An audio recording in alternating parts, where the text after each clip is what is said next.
Hello guys, good morning. Ayan, welcome back again sa ating YouTube channel guys. Ayan, today is Monday. So shipping schedule natin today. So lahat ng nasosold nung latest vlog ko. So actually guys, marami tayong nasold. So hindi pa yan, nasa loob ng bahay pa. So pinasok ko na sa loob ng bahay kasi I have a plan na doon ako magpapak kasi medyo mainit dito. And then stress po sa plan kapag dito tayo nagpapak kasi mainit. So maganda doon kasi may aircon. The reason why gusto kong magpack doon sa loob ng bahay is kasi doon malamig. Ayan, dito kasi mainit, so stress yung plant. So kapag yung plant nasa loob ng box, parang ma-suffocate sila. So maganda doon, malamig. Ayan. So nag-ready na ako. Yung mga plant na na-sold na ready ipack na, nasa loob na. Isa-isa ko nang dinala doon sa loob. Say hi! Are you okay? Ayan. So, mamaya na tayo mag-lab kasi may mga gagawin tayo, priority natin. And then, yung bahay ko ngayon, sa loob ng bahay is medyo messy kasi doon ako nagpapak. And then, meron dito mga plant na isinintabi ko muna kasi yung mga miners, yung ibang miners hindi pa nagbabayad. So, here we go. Welcome to my soon house tour. But now, di muna tayo mag house tour kasi look at this area. Ayan, sobrang messy kasi dito ako nagkakat ng mga box and then dito ko nilagay yung mga plant na na-sold ngayon. So now, meron akong permit, meron akong ready na to. So yung mga box na paglalagyan natin ng mga plant, ready na po sila. So ito po, I'm gonna show you how I pack my plant sa mga na-sold. Kasi gusto ko sa inyo ipakita kung paano ako magpapak. Sinisigurado ko po sila na safety yung plant. Ayan, sinisigurado ko po na safety yung plant and ganito po ako mag-pack. And then, this one, I have a record book, my permit, and then yung mga sa GRS ng, yung pagsusulatan ng mga pangalan. And I have here lots of, cotton fiber. Ayan, this area is very messy talaga guys. Ayan, so, makapiright tayo nito off ko muna yung TV. Ayan. Usually guys, dito ako nagpapak sa loob ng bahay is the good thing dito is malamig kasi may aircon. Ayan yung aircon natin dyan. Ayan. Huwag nyong anong tawag nito, don't mind the other background kasi medyo messy dito. Kanina malinis to guys. Actually, naglinis naman ako. Ayan, dyan po ako nagpapak. So hayaan nyo mamaya after that, maglinis tayo. Ayan. Okay, so I'm gonna start now kasi later at 3 or 4 p.m. mag-start na tayong ship ng mga plants. So, I'm gonna show you how I pack. So, let's go!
Buang.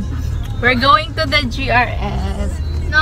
And Atsi is the one who shipped the No. plant. Hi, Lian. Yo, turn this off. Turn this off.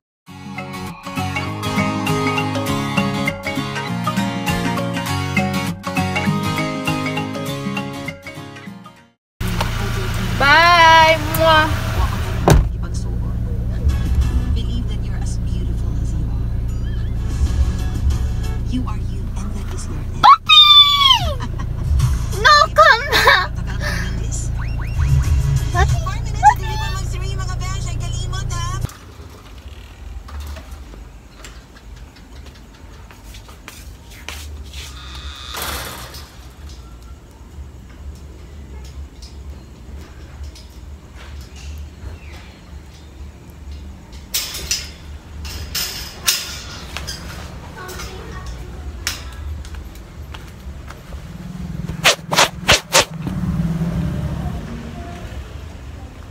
Hi, my love.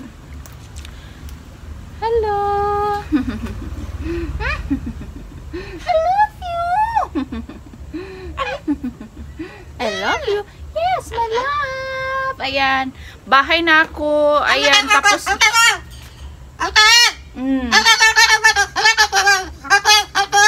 Oh, galit ka na naman. Ay, inaano ba kita? Galit-galitan acting. Ayan. Bahay na ako. Ayan. Tapos na ako nag-ship ng mga plat.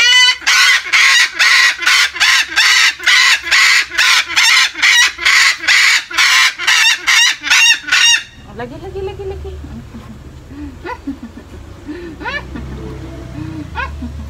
I love you. I'm sorry. Okay? I'm sorry. Ayan. Busy man si Mama. Mama is very busy. Ayan, so mamaya ako magsisend ng mga waybills sa GRF.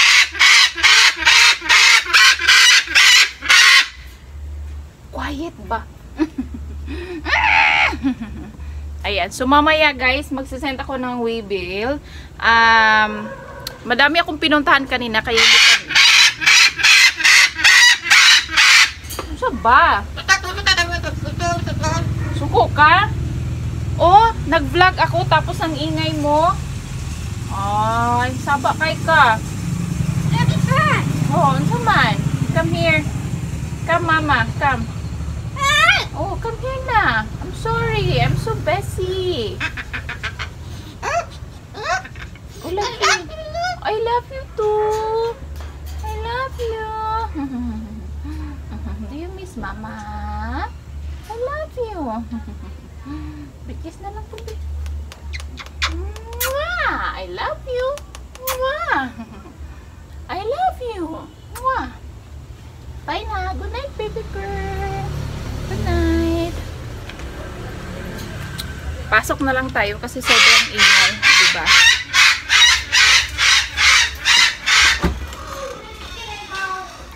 Hi, Atsi.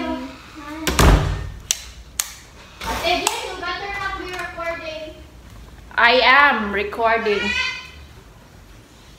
Alina, set up na taan ni Atsi. Ate Jen, I give up. I'm tired now. You didn't even open it! Yeah, I'm tired.